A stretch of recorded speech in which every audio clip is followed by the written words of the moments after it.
Terrifying rapture news appears as Israel faces alarming incidents. Today, we're diving into some shocking events unfolding in Israel. From unexpected occurrences to surprising developments, the situation in Israel is grabbing headlines worldwide. What's happening in Israel? Are these signs of something bigger? So let's dive into this video today to know more about the alarming incidents shaking up Israel. The land of Israel has been really important for Judaism, Christianity, and Islam. Many different groups of people have lived there throughout history, like the Assyrians, Babylonians, ancient Israelites, and Canaanites. It's kind of like a special place where many cultures and traditions have stories. Around 1000 BC, the Israelite tribes came together under kings like Saul, David, and Solomon. Solomon built the first temple on a special hill called the Temple Mount. This temple was really important to the Jewish people because it showed God's promise to them. But then, things got tough. The Assyrians took over the northern kingdom of Israel in 722 BC. Later, the Babylonians conquered the southern kingdom of Judah in 586 BC. They even destroyed the first temple. But when the Persians beat the Babylonians, they let the Jewish people come back and rebuild their temple. This was called the Second Temple period. In the 1st century CE, Christianity started there with Jesus. Sadly, in 70 CE, the Romans destroyed the Second Temple during a war. All these events, along with writings and things found by archaeologists, really shaped the Jewish people's culture and history, and even affected the whole world. In the 1920s and 1930s, lots of Jewish people moved to Palestine to escape from anti-Semitism in Europe. This was called Aliyah. They started farming communities called kibbutzim and moshavim. However, this caused problems with the Arabs living there, who were worried about losing their land and identity. So there were fights between Jewish and Arab communities because they wanted different things for the region. What is Israel now? Looking at Israel today, we can see that what was predicted long ago is happening. The land promised to the Jewish people is now their home. This shows us that when God promises something, it lasts a very long time. The Jewish people returning to their homeland makes these old predictions come true. But there's more to the story. Today, Israel faces tough weather. It's hot and dry, and the land doesn't have much natural growth. But something amazing is happening. Despite this, the people of Israel are growing many crops from barren land. Even their trees produce more than trees in other places like Russia. How? They believe in a promise from the Bible, from a part called Zechariah chapter 8, verse 12. It says, "The seed will grow well, the vine will yield its fruit, the ground will produce its crops, and the heavens will drop their dew." This means they trust that God will make their crops grow even in tough conditions. It might surprise you, but we can see God's promises happening right before us. It's fascinating to witness the fulfillment of these ancient predictions. One of these predictions, by a person named Zechariah, relates to what's happening politically in the Middle East today. In Zechariah's prediction in chapter 12, something big is foretold. It says, "I am going to make Jerusalem a cup that sends all the surrounding peoples reeling. Judah will be besieged, as well as Jerusalem. On that day, when all the nations of the earth are gathered against her, I will make Jerusalem an immovable rock for all the nations. Anyone who tries to move it will hurt themselves." These words from the ancient prediction talk about Jerusalem being a strong force that stays put even when things are difficult. Rapture and Tribulation. The rapture is a belief held by some Christians, especially in the U.S., about a future event. It's based on a passage from the Bible, specifically 1 Thessalonians, using the Greek word harpazo, meaning to snatch away. This idea suggests that all dead Christians will rise from the dead and meet Jesus in the air, along with living believers. Different beliefs exist about when the rapture will happen and its relation to Jesus' return. Pre-tribulationism says the rapture will occur before a 7-year period of trouble, followed by Jesus' second coming and a 1,000-year reign. The first time the hard times ahead are mentioned is in a book called Daniel. It talks about toes and horns, which are symbols. It means there will be a time when things will get tough. This is talked about more in some studies called Nebuchadnezzar's dream, meaning of the fourth kingdom, and the final kingdom. They explain that during this tough time, the whole world will be ruled by one government. This government will have a very bad leader who gets power from bad spirits. Then there's another part in Daniel called Daniel 9:27. It tells us about what happens next in the future plan. It talks about a 7-year period. During this time, there will be this bad leader ruling the world. This period starts when there's a peace deal with Israel. So for the first 3.5 years, everything seems calm. But then, in the middle of those 7 years, this bad leader breaks the peace deal. In Matthew 24:15, Jesus talks about the middle part of the tough time, tribulation, and says that's when something really bad, called the abomination of desolation, happens in the temple. This matches with what we read in Daniel 9:27.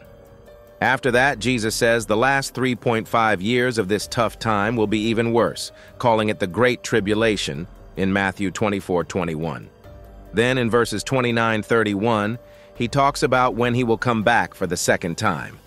Jesus helps us understand what Daniel 9:27 means. The hard times are also talked about in Joel 3:1-16. Most of it is about a big battle called Armageddon, which happens at the end of the tough time. Daniel 11:40-45 talks about the military moves leading up to this big battle. The tough time is also mentioned in Zechariah 12:1-14-7, and it includes when Jesus comes back for the second time. The most important details about the tough time and Jesus coming back are in Revelation 6:19. One of the end-time signs in Israel is the third temple and its importance. The third temple in Jerusalem means a lot to many people, especially Orthodox Jews. They see it as more special than the old temples that aren't there anymore. Even though it hasn't been built yet, there's a lot of excitement about it. For Orthodox Jews, it's not just a building. It's a really important symbol of holiness and a place to pray. Since 1987, a group called the Temple Movement has been getting ready to build the third temple. Even though fewer people are paying attention to religious things around the world, Orthodox Jews are serious about this. They've brought back a religious committee called the Sanhedrin to ensure everything is done right, according to religious rules when rebuilding the temple. Their goal is to build it exactly as the religious teachings say. Orthodox Jews believe that once the temple is rebuilt, the world will get better. They think things will improve a lot once the temple is back. Interestingly, the return of Israel to their promised land and the building of the third temple match up with what was said in the Bible by prophets like Ezekiel and Isaiah. They talked about God promising to bring back his people. There's a quote from Ezekiel in the Bible that says, "Then the nations will know that I, the Lord, make Israel holy when my sanctuary is among them forever." This means that when God's special place is with the Jewish people, everyone will know that Israel is special. Another quote from Isaiah says, "I will say to the north, give them up, and to the south, do not hold them back. Bring my sons from afar, and my daughters from the ends of the earth." This means that God wanted his sons and daughters from all over the world to come back to the special land he promised them, bringing people together from everywhere. Even though some people believe that Yeshua serves in the true tabernacle in heaven, but wanting to build the third temple isn't just about building a building. It's seen as a home for God's special presence. A quote from the Bible says, "Let them construct a sanctuary for me, that I may dwell among them." The prophet Ezekiel saw God's special presence leave the old temple, but he also saw that it would come back and stay in a new forever home in Jerusalem. A long time ago, a wise Jewish thinker said that the third temple isn't just a repeat of history. It's a symbol showing that God is always with his people, forever. So building the third temple isn't just about the past, it's about showing that God is always there with his people. Discovery of an ancient temple. In 1927, an earthquake damaged the Al-Aqsa Mosque in Jerusalem, leading to archaeological investigations in the usually restricted Temple Mount area. During pre-state Israel's mandatory period, Robert Hamilton collaborated with Muslim clerics to study the mosque's collapsed section.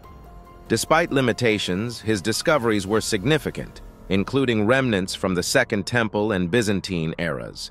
Decades later, Israeli archaeologists Gabi Barkai and Zaki Dvira revisited Hamilton's findings, sifting through tons of earth removed from the Temple Mount, revealing countless archaeological items. Among these were a Jewish mikveh from the Second Temple era and artifacts from the First and Second Temple periods. Additionally, evidence of a Byzantine-era church challenges prior beliefs, suggesting the Temple Mount had structures during that time. This discovery shifts our understanding of Jerusalem's history and emphasizes the importance of continued archaeological exploration. Next is the arrival of red heifers. 5 special red heifers from a Texas ranch arrived in Israel, sparking excitement, particularly among those who believe in a prophecy about building the Third Temple in Jerusalem. Suppose these less-than-a-year-old heifers remain completely red and flawless. In that case, they can be used to produce ashes, crucial in Jewish law for purifying those near a dead body, especially important for future temple priests. Upon arrival, they underwent a 7-day quarantine in Haifa, following Israeli Veterinary Authority rules, before being relocated to 2 different locations in Israel, with one eventually open to the public. Raised by rancher Byron Stinson, these heifers received a special welcome ceremony at Ben Gurion Airport, attended by Temple Institute officials and others. In the Bible, the red heifer's ashes purified the Israelites, Numbers 19, with many interpreting its appearance today as a sign of the Third Temple's construction and Christ's return. Rabbi Maimonides taught that the Messiah would sacrifice the 10th red heifer, with none offered since the destruction of the Second Temple. Thus, the recent arrival of these 5 red heifers from Texas is seen by many as a fulfillment of prophecy and a significant step toward building a new temple. According to Mosaic law, a red heifer must be without defect or blemish and never worn a yoke, Numbers 19:2. The process of slaughtering a red heifer is described in Numbers 19:1-10, involving purification from sin using its ashes. These instructions foreshadowed Christ's sacrifice for sin forgiveness. Like the red heifer, Jesus was without blemish, and both were sacrificed outside the camp for purification. The red heifer's ashes cleansing people from death contamination parallel Christ's sacrifice, saving us from sin's penalty and corruption. A water liberation ceremony took place. On October 12th, a special ceremony known as the water libation took place, echoing an ancient temple tradition. Led by Kohanim and Levites, special priests with musical accompaniment, they traveled from Jerusalem to Shiloh, also called Siloam Springs. Chanting, dancing, and silver trumpets marked the parade. Carrying a golden jug filled with water from the Shiloh pool, they replicated ancient temple rituals on the mountain's summit. The ceremony included the priestly blessing and the Hakel ceremony, held once every 7 years. Though not explicitly mentioned in the Torah, the water ceremony is celebrated joyously, following Moses' oral teachings.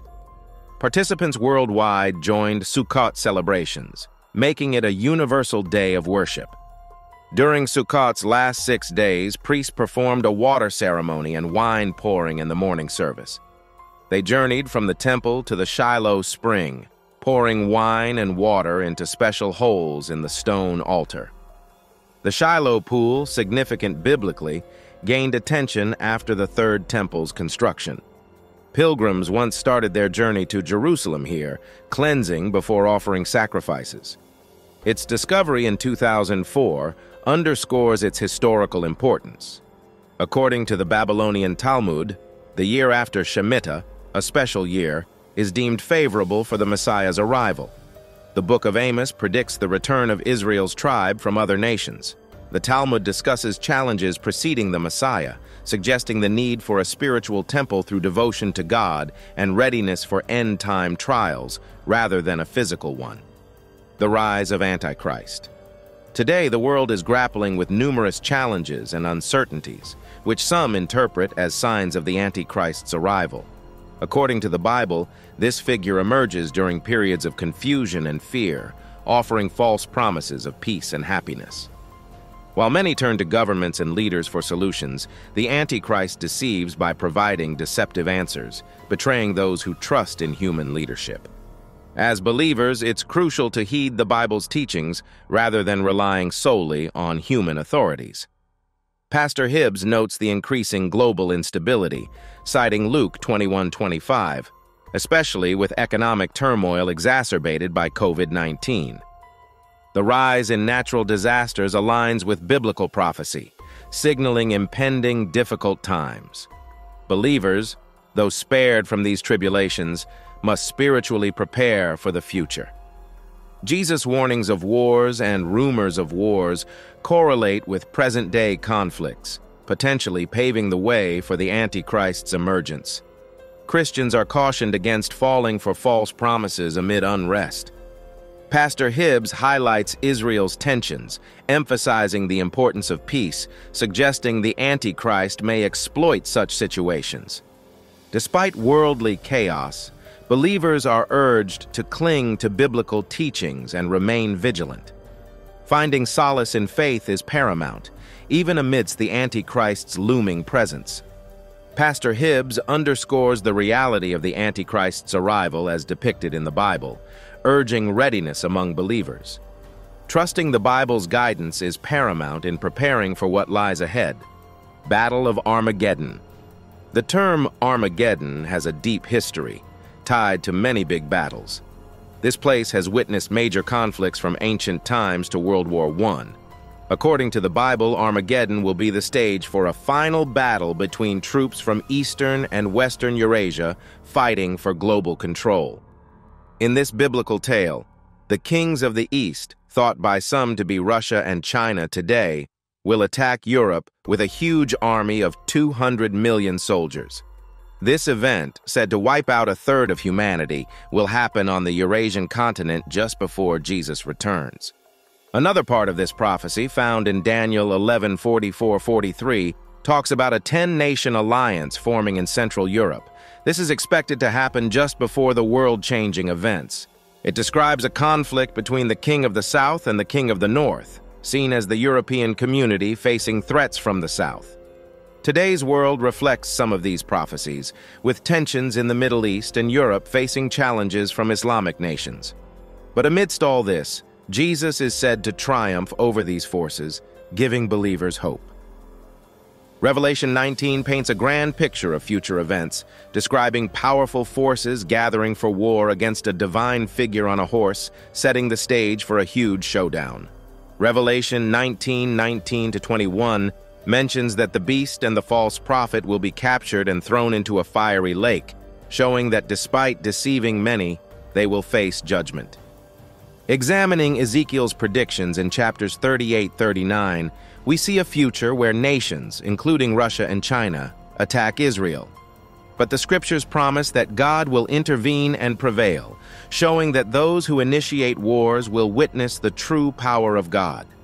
Isaiah 59:8 emphasizes that real peace and strength come from following divine principles, not from possessing strong weapons.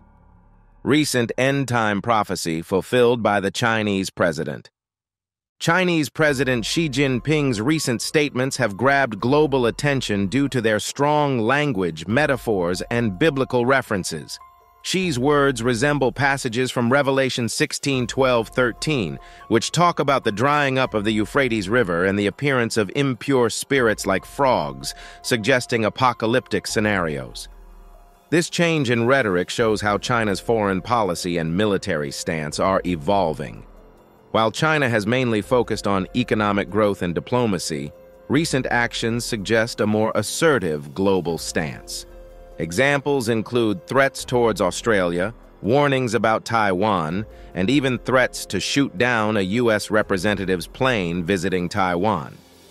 Xi's calls to prepare for stormy seas highlight the seriousness of expected challenges, raising questions about China's intentions. These statements coincide with efforts to enhance China's national security system and capabilities, focusing on risk surveillance, national security education, and improving data and artificial intelligence security. Xi also emphasizes China's military might, boasting the world's largest army, leading to speculation about China's potential role in future conflicts. References to biblical passages like Revelation 16 have raised concerns as they depict a decisive battle, drawing parallels with China's armed forces. Exploring Revelation's prophetic insights, such as Revelation 9:13-16, reveals details about a massive army of 200 million soldiers emerging from the east, offering intriguing imagery of a historic battlefield with unprecedented troops. While it's important not to read too much into these statements, they indicate a growing sense of urgency within China's leadership amid complex challenges. The combination of strong rhetoric, biblical references, and directives for national security and military readiness underscores the changing landscape of China's foreign policy. So what do you think of these alarming rapture incidents happening in Israel? Comment below and subscribe for more.